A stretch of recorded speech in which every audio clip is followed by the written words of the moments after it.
Hello, good evening. Happy full moon in Leo. Thank you for tuning in to Learn Love Tarot. I'm Angie, and on my channel, I teach many lessons on how to read your personal birth chart if you have one. If you do not have one and you'd like a handmade simplified birth chart so you can learn to read yours, those directions will be in the description box below. Before I get started with my full moon readings, I thought I would do a quick little meditation and then show you how I cleanse my cards on a full moon. So every full moon, okay, so releasing and letting go, I want to get rid of the energy that the cards have. I do sage them every single time.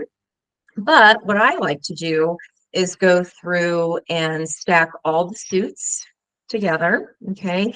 And then I have the major arcana separate as well.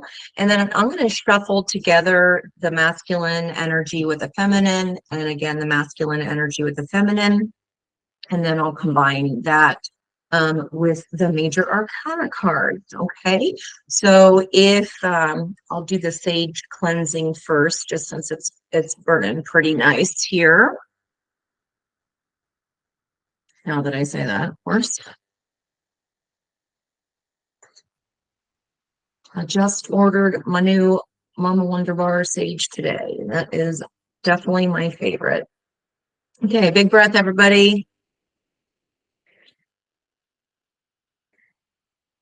Great angels and guides, ancestors of the highest white light, please use this handcrafted, hand-grown, hand-rolled white sage to cleanse all of my cards and release some of any energies that are holding on so that in this full moon we can release and let go of any remaining energies, bringing them back to a neutral place. Thank you so much, Spirit. I'm going to go ahead and take the wands with the cups energy. Go ahead and combine those. So this is the deck that I'm going to be using for the full moon in Leo reading. And then I'm going to go through all of the fixed signs. Leo is a fixed sign as well. Whoopie-doo. Okay. And Aquarius that just went into Pluto on the 20th. Okay. That is a big, big, big, huge shift. So if you're into tarot at all or listening to your cards or astrology, you probably already know that. But what I thought was interesting today was looking at when it was the full moon, and that was at 12:53 Eastern time this afternoon. And there are so many fives. So that's, a change is going to do you good. Change is a coming. Things are, I mean, that's exactly what Pluto is, right? So Pluto rules Scorpio, and Scorpio is the death card in tarot, meaning death and rebirth, right? You cannot become a butterfly without sacrificing the time it takes to go through the chrysalis, right? So that's exactly what Pluto does. The last time it was in Aquarius was during the French Revolution, and we saw things topple, systems just completely going kaput. The downfall of Marie Antoinette. I think it was King Henry. What was it, the eighth? I can't remember which of the numbers, but he went bye-bye as well. All right, so now I'm going to go ahead and take both of those. I like to do my first layer of cards that I'll be putting on the table today in the upright. Every card, in case you're new to tarot, every card has a light and a shadow aspect to it, just like we as humans do. Every sign, okay, every sign has a shadow and a light aspect. You can also consider those to be masculine and feminine, yin and yang.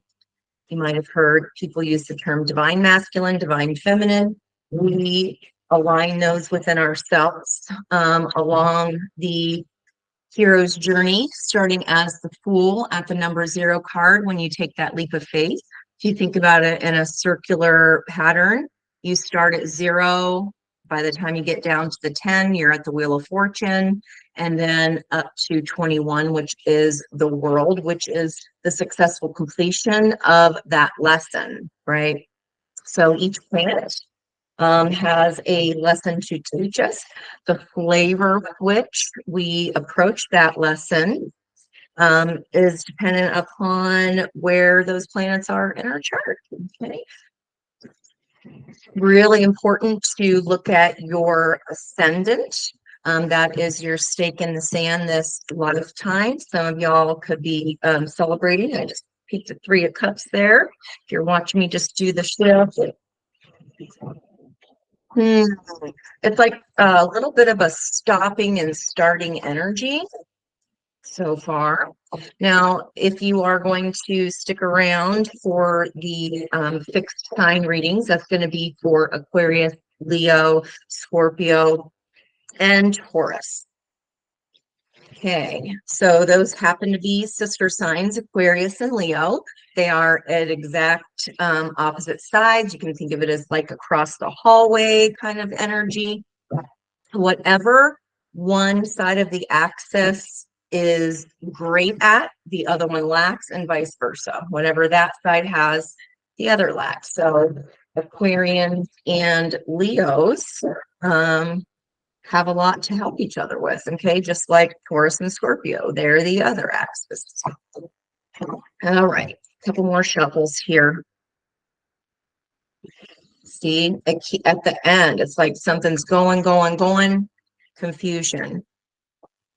Okay, in this Leo full moon, we're supposed to be celebrating our gifts. Okay, celebrating our gifts. Leo is the sign of the sun, just all 2 of Pentacles. That's been coming up in a lot of readings lately. Juggling, maybe juggling too much, having too much on your plate. Pentacles are all about tangible things. So time, money, energy.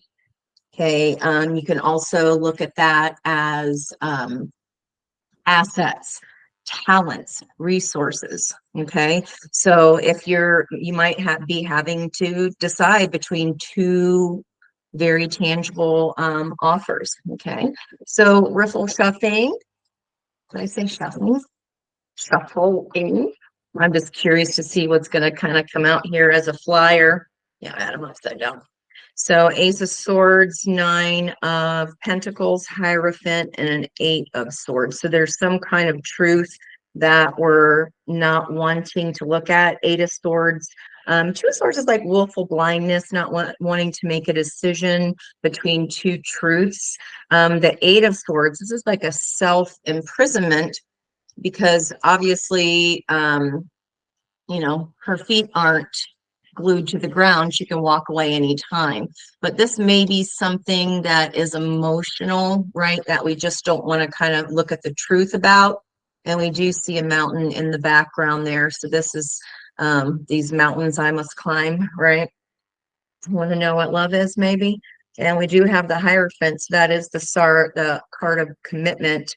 It also is the card of teacher. So you could be stepping into a leadership role. You could, maybe a new guru of some sort will come across your path, right? That's either going to be able to teach you some things to help you step into your energy and bring you some moolah. So in the old school deck here in the Ritter Waite, she is holding a falcon, and that back in the day was a sign of wealth or status. And kind of like be like the red sports card, midlife crisis kind of thing, except 9 of Pentacles is the lower vibration of a Queen of Pentacles, and then it goes Empress energy, right? Major Arcana. So this is like off to the races. So either this learning helps you step into your own security, financial security, but it's going to require some kind of change that you may not really want to look at yet. That's okay. All right, so a little bonus read there, justice card on the bottom. So again, some kind of commitment. This could have to do with some kind of court case where some truths are going to be coming out about that. I'm going to peek underneath the Chariot. Okay, so justice is the 11 card, right? Equal balance on each side. So, and notice that there are two sphinx on each side, right? Shadow and light. The Emperor drives the Chariot, and you can only become the Emperor when you are all four kings, meaning you're balancing your masculine and feminine energies. Okay, that raises your vibration. And then if the partner is in their balanced masculine and feminine energies, then that's when they're able to come in. And look at that, underneath that, 2 of Wands, 2 of Swords, there's definitely a decision here that's going to be made. Lots of 2s, and again, the change with all the 5s. And then the 11, balance on each side, change in partnership. Yeah. Pluto, just like what were we saying here, guys? Right? This is transformation here. What is going to change? Now, when I go to the reading for everyone, I am going to pull a 9-card spread, but then for each of the fixed signs, I am going to take a quick look at what the energy of your North Node is. We have 1 more year to complete the mission of that North Node in Aries with the South Node in Libra. And that lesson for all humans, there's a different lesson every 18 months on the nodes, if you didn't know. From now until next January, we started a lesson last July 17th. That's when the nodes switched to Aries and Libra. Aries is all about me. It's the baby of the zodiac, right? And then on the other end of that, across the hallway, sister sign is Libra. That's about we, the good of the whole. So what's the middle road between that? That would be being autonomous, being independent within committed partnerships. That can be business, friendships, families, and of course, relationships. Okay, and the Chariot card, I mean, with the Justice, this is like somebody finally getting in alignment and rushing. Once you're balanced, the Chariot drives, the Emperor drives that Chariot with no reins. Like the Empress, he is very intuitive.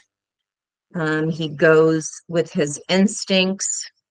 Okay, and maybe somebody's hightailing it out because the Emperor without the Empress is pretty crusty crabby. So this could be, you know what, I need to get the hell out of Dodge because there's something more balanced and fair and balanced with me, especially all those 2s so far.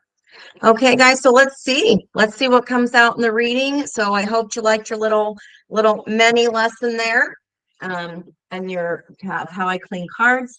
And if you wanted to kind of take a screenshot of the planetary energies today, all our planets, and what degrees they're sitting at, what you would want to do is look at where 5 degrees Leo is in your personal birth chart. Okay, this is the full moon in Leo. So this is where this revelation, I'm just getting a confirmation, a beep in my ear.